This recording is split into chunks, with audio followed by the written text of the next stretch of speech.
welcome to the Jewish View. My name is Rabbi Nachman Simon with the Chabad of Delmar, together with our very special guest, Joe Krausman, a local person but an expert in Yiddish. We can say, an expert. Well, he's very knowledgeable. We'll at least let him acknowledge that in Yiddish. And welcome to the Jewish View, Thank Joe. you very much, and thank you very much for having me, Rabbi Simon. Well, we did have you before about talking about Yiddish, but there's so much to talk about. Yeah. That's why I asked you to come back again to us. And you know Yiddish, and maybe, just really, I think, started even when we talked about it before, of what, just a recap in 1 minute, what is the Yiddish language, so people know when we say Yiddish or Jewish language, what's a Jewish language? It's not Hebrew. Yiddish is a Jewish language with, some would say, a Germanic base, heavily laden with maybe 12,000 Hebrew words, with a smattering of Slavic terminology. It has a bona fide grammar, language, there are books, and has a great history of great Yiddish poets, and a lot of it was lost in the Holocaust, but the glory days of the language, the literary language, was around the turn of the century when we had the three great Yiddishes, Sutzkever, Peretz, Shalom Aleichem. These people were great writers, and they turned out and other poets too, Halpern and among great poetry, great literature, and popular not only among Jews. As you know, that Fiddler on the Roof was one of the greatest plays. Of course, it wasn't in Yiddish, but certainly written by a Yiddish speaker, and the story had tremendous resonance with people all over the world. One of the most popular plays in Japan. Now, speaking of Japan, it's funny why it's in Japan. You wouldn't think that is a Jewish, right? And Jewish a culture friend haven. of mine by the name of Yankel Halpern in Japan published a thing called the Japanische Yid. He taught Japanese people Yiddish. One of them. Why would they be interested? Everyone had their own Yiddish word, mishigas, for learning it. But there was a man by the name of Tsugiya Sasaki, who's a specialist in Hebrew and Talmud and literature. He's a professor in Israel. He speaks 7 languages. He speaks, obviously, Japanese. He's Japanese. He took a Hebrew name. And he was at Yiddish Vach. And Yankel Halpern was there with 6 students. And we went to the Columbia County Fair. And the 6 of us, it'll never happen again, we're sitting there speaking Yiddish to each other at Columbia County Fair. And this was... What, around New York here? Yeah, right in here. And there was 6 Japanese, me, and we were talking in Yiddish. Probably never happen again. And recently, a few weeks ago... These Japanese knew enough Yiddish? To talk in Yiddish, right. And they studied with Halpern, who speaks many languages. He speaks Portuguese, Hebrew, Yiddish, and he's an expert, a real expert in Japanese. He publishes Japanese dictionaries, and he has a hobby which you wouldn't think. This is a Yiddish book. It's always funny. He came to Yiddish book, and he's a world expert on, if you guess this, you get $1 million, on the unicycle. So he's a president of the... and he came and he did it. He called a monet, and he would come, and in Yiddish book, he'd put people on his shoulders. He'd do all kinds of things on a unicycle. That's just one of his sidelines. Very interesting guy. Lives in Japan. His kids live in Japan, but he travels all over the world. And you wouldn't think, well, what's Japanese? Of course, not that many Japanese speak Yiddish, but even the fact that so many do is surprising to people.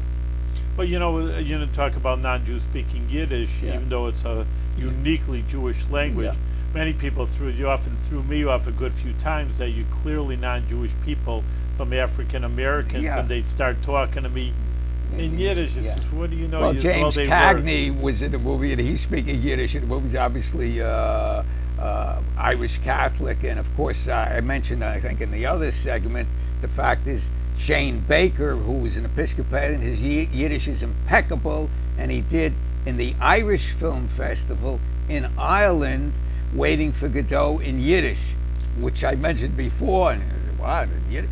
And it has a Yiddish But let top me ask flavor. you: did you ever talk to when you talk to Japanese why they would be interested? I mean, Yeah, maybe you one could of them always like be this. interested. Yeah, I'm also interested in all cultures. Yeah. But sit there, I'm not going To to sit learn. there learning Chinese. There was a guy who because- liked the poetry of a certain Yiddish writer, Shalom Aleichem, and he started to study, and he wanted to know it in its original language. Someone could look at, say, some of the great poems in Italian, have a look at, what's the great thing, Dante's Inferno. I want to read it in English because it has a certain rhyme, and I want to read. And they'll study Italian just to read it in the or Proust. They'll study French and then they'll learn the language just to know it in the original. It's interesting. And the same thing too, particularly. I mean, you're a biblical scholar. People would say, "Well, I want to learn Hebrew because it's written in Hebrew. I don't want to read the translation." So that's a good enough reason. Yeah, no, I mean, understand. In that sense, yeah, I surely understand Yeah, I it. know. But Yiddish is so much archaic Yeah, language. It's not your. yeah, and as I intellectual say, language. yeah, but basically, there's some great poetry in it, great stories in it, and to me, it's just. Is it because of the Fiddler on the Roof that made it popular? But Is it- the the people Fiddler on the will Roof see is fiddle, so, yeah, such but a it's universal story. Yeah, but it's in English, and they say, well, who is this Sholem Aleichem? He wrote in Yiddish, and I'll say, well, I'd like to read it. He came to America also. He didn't came to America also. He died here. He also was very, very much the same thing in terms of his background with Mark Twain. I did an article on that once. They were very similar in many ways. They both married a very rich woman. They both did business that went badly. They both were involved with writing brilliant comedy stuff. And when they lost their money, they both went on tours and gave lectures all over the world. Really, I never knew that about Shumlin. I thought he was a writer. I didn't know He was a newspaper man. man too, and also he would draw huge crowds when he'd give his talks in all over the world, and he needed that for extra money. The same thing happened with Mark Twain. In fact, they have the movie where Twain is giving it. He would draw huge crowds, and he came up with all these schemes to make money, and so did Sholem Aleichem. In fact, there was a joke. Someone said, Sholem Aleichem is the Yiddish, Mark Twain. and Mark Twain said, I'm the American Sholem Aleichem. He said that? Yeah. But basically, there were a lot of course, and they both, in the end, they both had a lot of tsaris, Yiddish word, Hebrew word, trouble in their lives. I mean, when he was in Europe, there was the war, a lot of anti-Semitism. World War One, though. Yeah, World War One. And Mark Twain, just when he was older, he became very bitter. His two daughters died, his son died, his wife died. The one daughter who lived long enough to get married, and he had one grandchild who he never lived to see, also died without, so he had no spawn at all.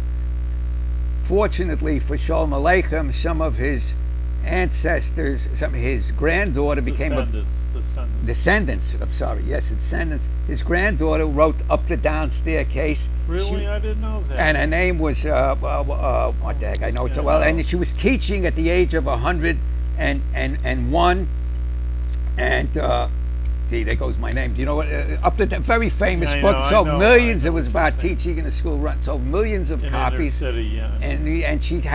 And she was teaching at 100. And she married a guy who was 5 years younger because he liked older women. And she had a lot of very funny jokes. And she taught Jewish humor at Hunter at the age of 100 and still went dancing. And one of the jokes, which I thought was pretty good, that she told, she says, a Frenchman says, I'm hungry and thirsty, I must have wine. A German says, I'm hungry and thirsty, I must have beer. A Jew says, I'm hungry and thirsty, I must have diabetes. That's what was, but she had one after another. Smart, and I know her name. This happens to be all the time. Who wrote Up the Down Staircase? I know what you're saying. I mean, I know. And then he had another. I didn't know that. That's his daughter. That's his granddaughter. Then he had a son who taught Bob Dylan art, and Dylan said, "The guy who changed my life," and that was the son of Sholem Aleichem. And then he has grandchildren also, but her name will come to me when the show ends. Yeah. But that happens all the time. It's called TOT, tip of tongue. I know the name, and I'm trying to think of it. and the harder you try, you can't get it. People could look it up. It's a famous book, and they actually Yeah, movie there are came millions of afterwards. copies, and I'm angry that if I try, I won't get it, so I'll forget about it. It may pop into my head. But there were a lot of other. It's intriguing to me that because I grew up in a Yiddish household, Yeah. but just that non-Jews should be so intrigued and as to I learn say, Yiddish. Christopher Hutton got a PhD in Yiddish. Now he lives in Hong Kong. He's studying Japanese. Frank King, who taught in Austin, was not Jewish. And now that it reminds me, I think that they said in Poland now that I remember that they have a Yiddish theater run by non-Jews. Yeah, yes, and some of the people studying in Lithuania with David Katz, world-class scholar of Yiddish, and he wrote "There is a future of Yiddish," and Harold Bloom, the great scholar, said, and I have an article of his here, that Yiddish. Who was Howard Bloom? Harold Bloom is one of the foremost, I would say the word is critics, English critics. He's written many books on everything. He's a professor at Yale, taught there for 50 years, and considered to be maybe one of the foremost, the anxiety of influence, a Shakespeare scholar. And he wrote a whole article recently, well, I have it here, saying that there is no future of Yiddish. David Katz says Yiddish has a future, so it depends who you are. But certainly there are young people who are not Jewish studying it, and you can take a course on the internet and you can go to Yiddish Land, and you can go to Yiddish Vach, so you can learn it if you want to. And I personally think it's a beautiful, colorful language, whether you're Jewish or not. And the guy who's a brilliant is Shane Baker. And I mentioned before, and the other thing, you can go next month and see the play by Arthur Miller, Death of the Salesman, in Yiddish. Where these are In all New York. In New York at the Folksbiene or other Yiddish, but it's go on the internet. And people like going to that. They'll go, and it has English titles because, as we mentioned before, not that many people speak it. In the early days, when you had the Yiddish theater, people didn't need the English titles, but now it's with English titles. And in fact, they had some Yiddish theater with Russian titles too in New York, and they had like for the Russian Jews that came over. And as far as the Russian Jews, the big difference that came off after stuff, most of them didn't know Yiddish and didn't know anything about religion. The Russian Jews that came over when my mother came over, that time Russia was maybe part of Poland, they knew Yiddish. The group that came over now, later, most of them don't know Yiddish. I found on the contrary that, when the Russian Jewry came over, the young people knew a little better Yiddish. Yeah. Like you talk to a regular American youth, Yeah. American Jewish youth, Yeah. and they wouldn't know anything about Yiddish. And these Russians, actually, the younger people knew some Yiddish. Yeah. But it wasn't that good. And then, Yeah. like you say, people assimilate every generation. It Right. seems Yeah. to go down. But in the Hasidic and the Orthodox Jewish world, Yiddish is alive and well. Right. Yeah. For sure. And with the thesis of David Katz, he said Yiddish it'll never die out, but they're keeping it alive. A lot of the Hasidim among where it's a vernacular, like in Kiryas Joel, they talk to each other in Yiddish. These are the Satmar Hasidim. But in Amherst, meaning Massachusetts, the Yiddish Museum, there's so much literature. Yeah, and he digitized it all, and it's on the internet, and you can get the Yiddish books. I think he had 1 million books. That's where I found my uncle's book there with handwritten notes by him, and I got it. It was called a metzia, meaning a bargain, a word of Hebrew derivation. I paid $8 for it. I had it rebound, and it had notes in it by him, and it was very good. What, from your relative? My Uncle Itchy. You didn't know he ever had a book? I know he had the book. I had the book, but I didn't have a copy with handwritten notes by him. It was in this museum? It was in the National Yiddish Book Center, and I said, how much? $8. So I had him put a cover on it, and it's written to my ship's brother. And also, there's a book. Let's see it. Take it out. We'd like to see it here. Okay, and it's called To the Andes, because he lived in Mendoza, Argentina. And I have a book which is the poet of the Andes, so it's called. What's he doing in the Andes? He came from Europe to Argentina, and then he moved to Chile. And this book was written in Mendoza, Argentina in Really? How do you like that? 1935, and then he moved later. He moved to Chile where his kids were born, and then he moved to Israel. I don't know, de los Andes, Poesia de Mendoza. And the thing is interesting, his daughters have no interest in Yiddish whatsoever. You keep up with them? I met them when I was there, and they gave his books away, and their mother tongue, technically, was Spanish, but now that they live in Israel, they obviously speak Hebrew, but the mother tongue of both his daughters was Spanish. And they had no interest in the Yiddish language. So I said, do you read your father's poetry in Yiddish? We're not interested. Because they had to learn Hebrew, and Spanish is probably what they speak to with each other. So, but this, and then there's another book. That's typical why Yiddish is disdained. People assimilate into the culture. Yeah, and it's so hard to learn. And my mother, I almost hate to admit this, when I was speaking to my mother and I was going to Yiddish book, she said, "Wow, you should be learning Hebrew. That's the language." I mean, my mother said, "Oh, you said you." My father said that too. He said, "Well, you're better off studying Hebrew." Maybe he was right, but I just like it. You do what you like. So, but basically, my mother said, when you study Hebrew, it's more practical, which is true. Why do you study Hebrew? Yeah, I mean, you got a whole country. Yeah, millions. Yeah, so certainly more now with Hebrew speakers than Yiddish speakers. But basically, I don't need that. I like it, and it gives me pleasure. Do we need any other reason? It doesn't, and I enjoy it. Well, it's important. I mean, just from the Orthodox Jewish standpoint, I mean, it was the language that they spoke for hundreds of years in Europe. The great majority of Jews, and really for the most part, unless you're from Morocco or Iraq, the Sephardic Jews, that was everybody spoke that language. Right. And I have a friend here in Albany, Dave Kolchemeri. He's Romaniot, where they spoke Greek. A lot of people think that everyone in Greece was Sephardic, but the first Jews there, before they were even Christians, there were called Romaniotes. They were from Yanina, and their mother tongue, like from Rome. No, they called them Romani, but they spoke, their mother tongue of his father was Greek. They spoke Greek, obviously Yiddish, definitely not.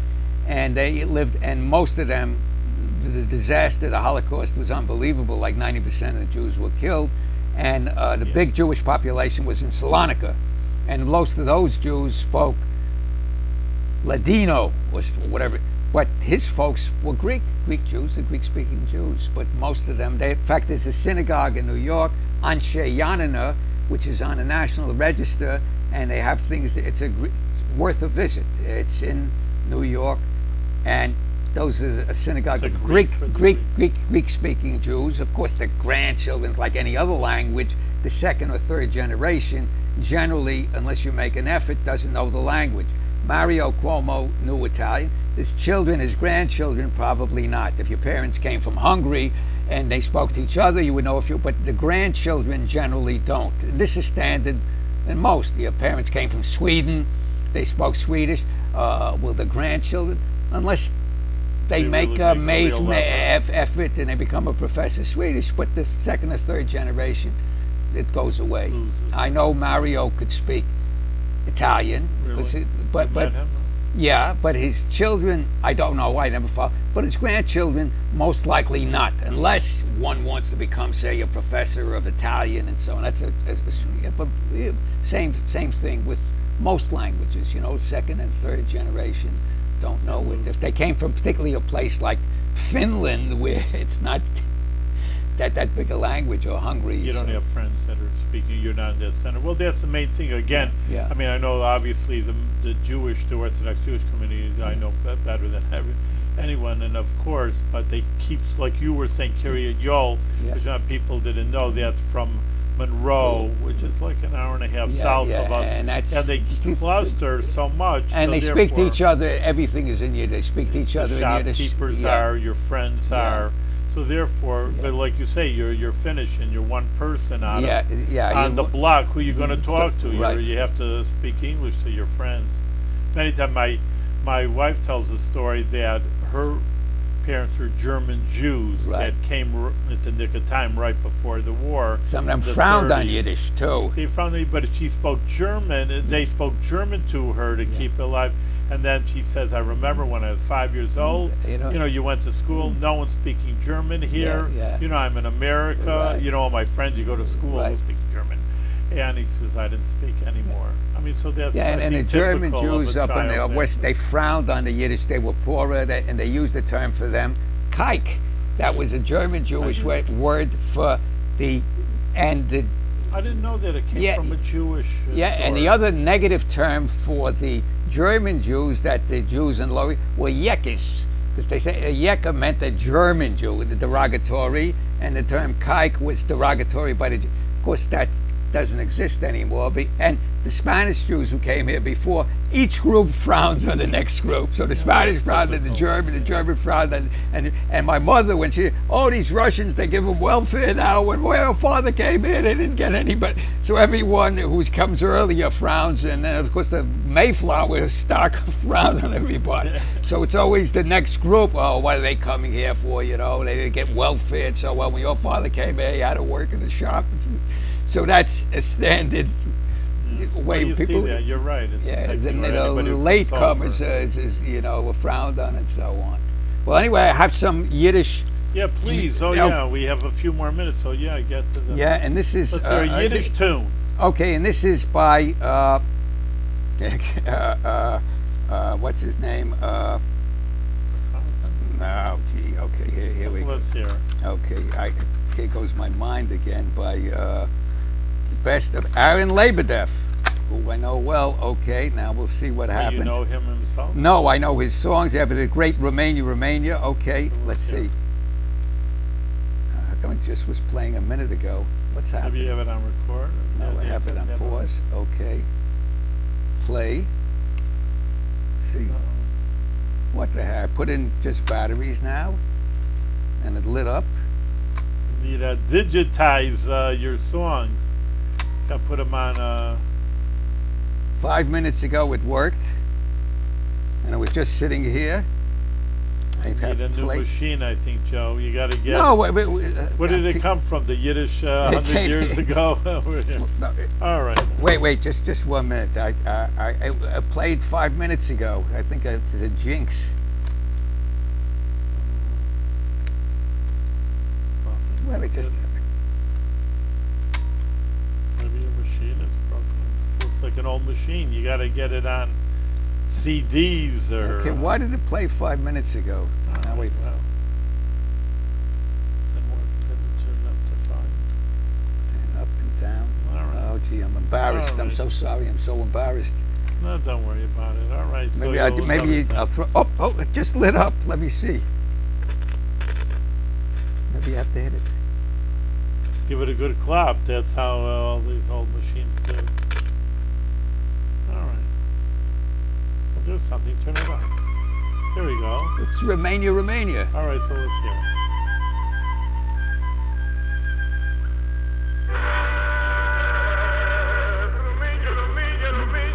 It's good.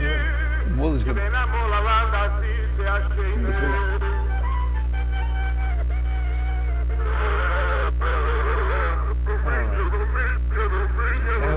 It's it. All right, so we had Okay. an idea behind It's a it. We Romanian. heard a It's a little great bit song. of it. Okay. Something. Okay. I think you should digitize. You say about the Yiddish library, you should digitize your cassettes. Well, you heard one. Yeah, all right. We heard a little bit of it. That's good.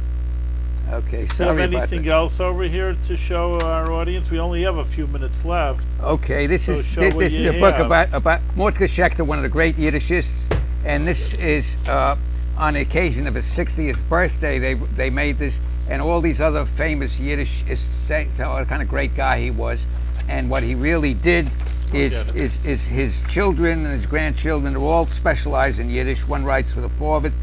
One is the head of the Yiddish, Benjamin Schechter, and all the grandchildren speak Yiddish. He made a major effort for everyone to and he started Yiddish Vach, and praised by all from Aaron Lansky to everyone what a great guy he was. He taught at Columbia, and he was one of the best. They teach these courses at university level. That's right. You can go to Harvard, and Ruth Weiss is there, very good. And you can go to Austin, Texas, and learn it. You can go to University of Indiana. I'm sure they teach in the West Coast.